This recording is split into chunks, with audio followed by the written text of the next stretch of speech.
Welcome once again to another Mundane Monday. It's nice to have you back.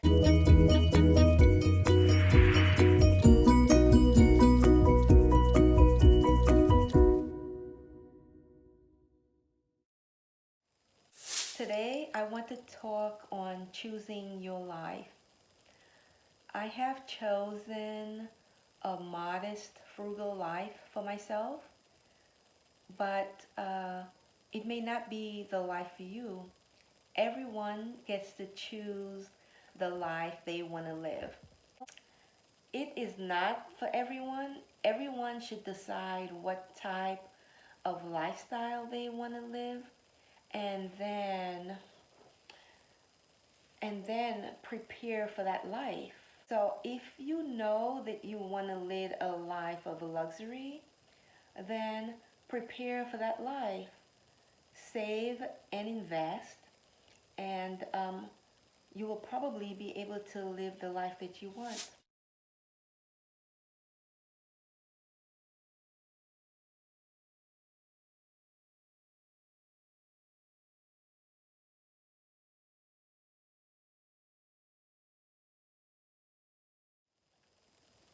By the time that I decided that I did not want to have a job, by the time I retired from the Air Force, I was already halfway through my career. And so my savings is not as big as it could have been. However, for someone starting now in their 20s, they can easily save up a whole lot of money and not have to live a frugal lifestyle. At uh, at around 10 years into the Air Force, I realized that frugal lifestyle works for me. I noticed that I didn't need a whole lot of stuff. I didn't really value material things, and there were so many things that I could live without, that having more for me was just more. It did not bring a whole lot more happiness, and having less just made me feel free, less encumbered. So that's the lifestyle that I decided will work best for me, and so that's the lifestyle that I have settled on. It is not for everyone, and I am not trying to tell anyone that they should live a frugal lifestyle. All I'm saying is that I realize a lifestyle with less material things works for me, and I have chosen that lifestyle and learning to embrace it. It's perspective, isn't it? My nieces spent the night with me a few weeks ago. We had a girls' night. It was fun. I so enjoy spending time with them.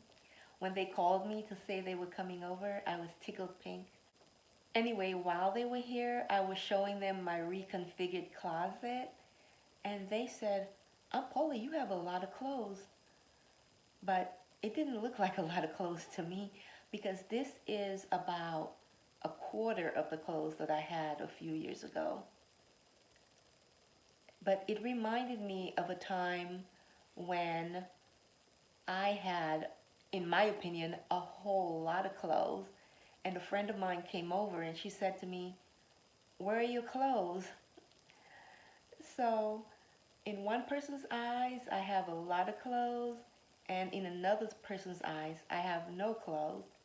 So, like I said, everything is perspective. Everyone sees things differently. And so, we all choose the life that we want to live. But when we choose that lifestyle, then we need to prepare for it so that we can maintain that lifestyle. That's why if you choose a life of luxury, then you should prepare for that. You should start saving and investing so that when you are no longer working, you can still maintain your lifestyle.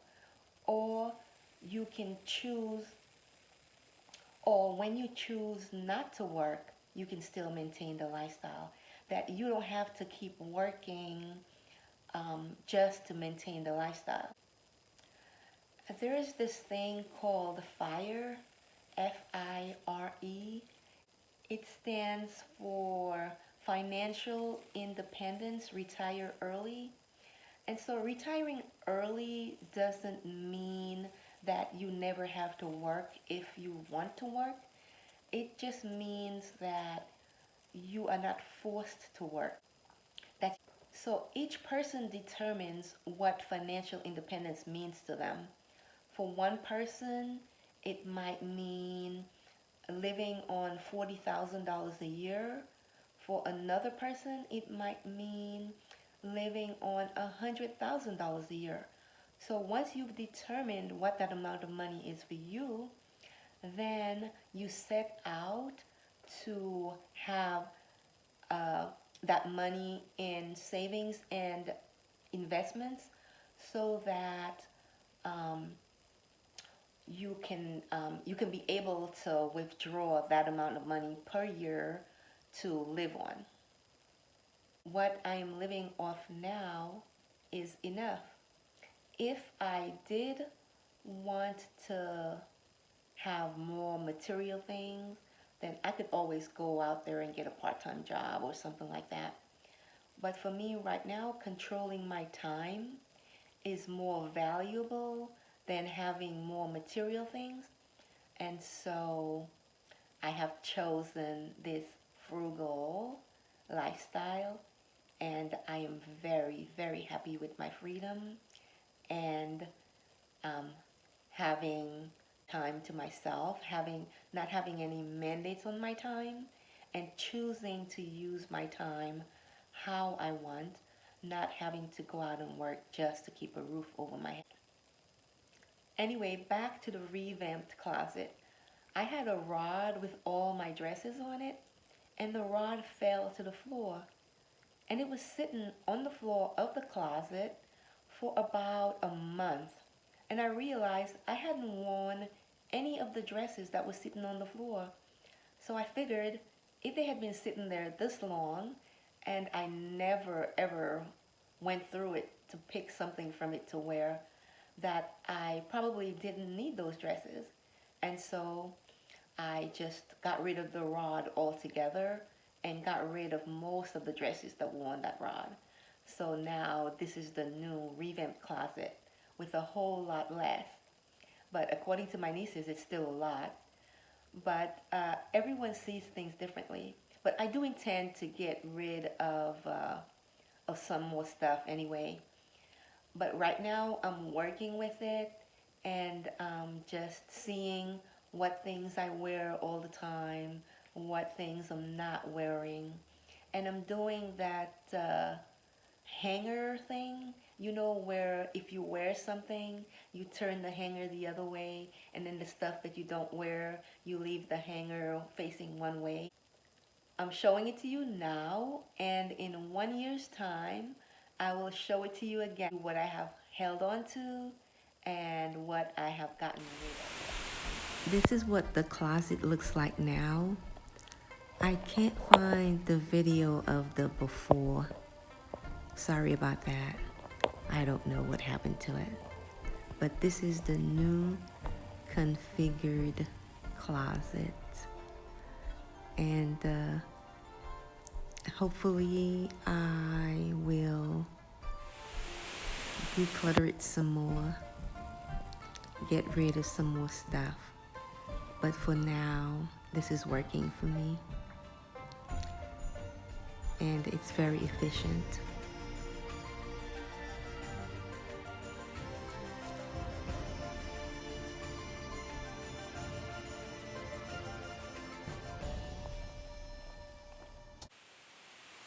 First mundane tip for today: gather up all the body lotions, bath gels, perfumes, makeup, face wash, all that stuff that you have sitting underneath your bathroom sink, in your closets, everywhere.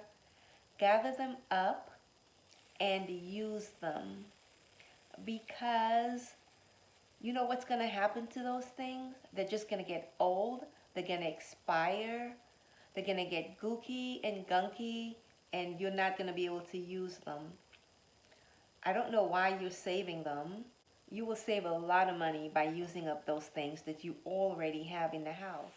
The second mundane tip: if someone insists on telling you negative stuff or insists on gossiping and you don't want to listen to it or you don't want to join in the gossip, just say to them, "Thank you for sharing," and change the subject. And if they don't get the hint and they start gossiping again or bring up some more negative news, just say it again. "Thank you very much for the information," and change the subject. Eventually, they'll get the hint and they will move on.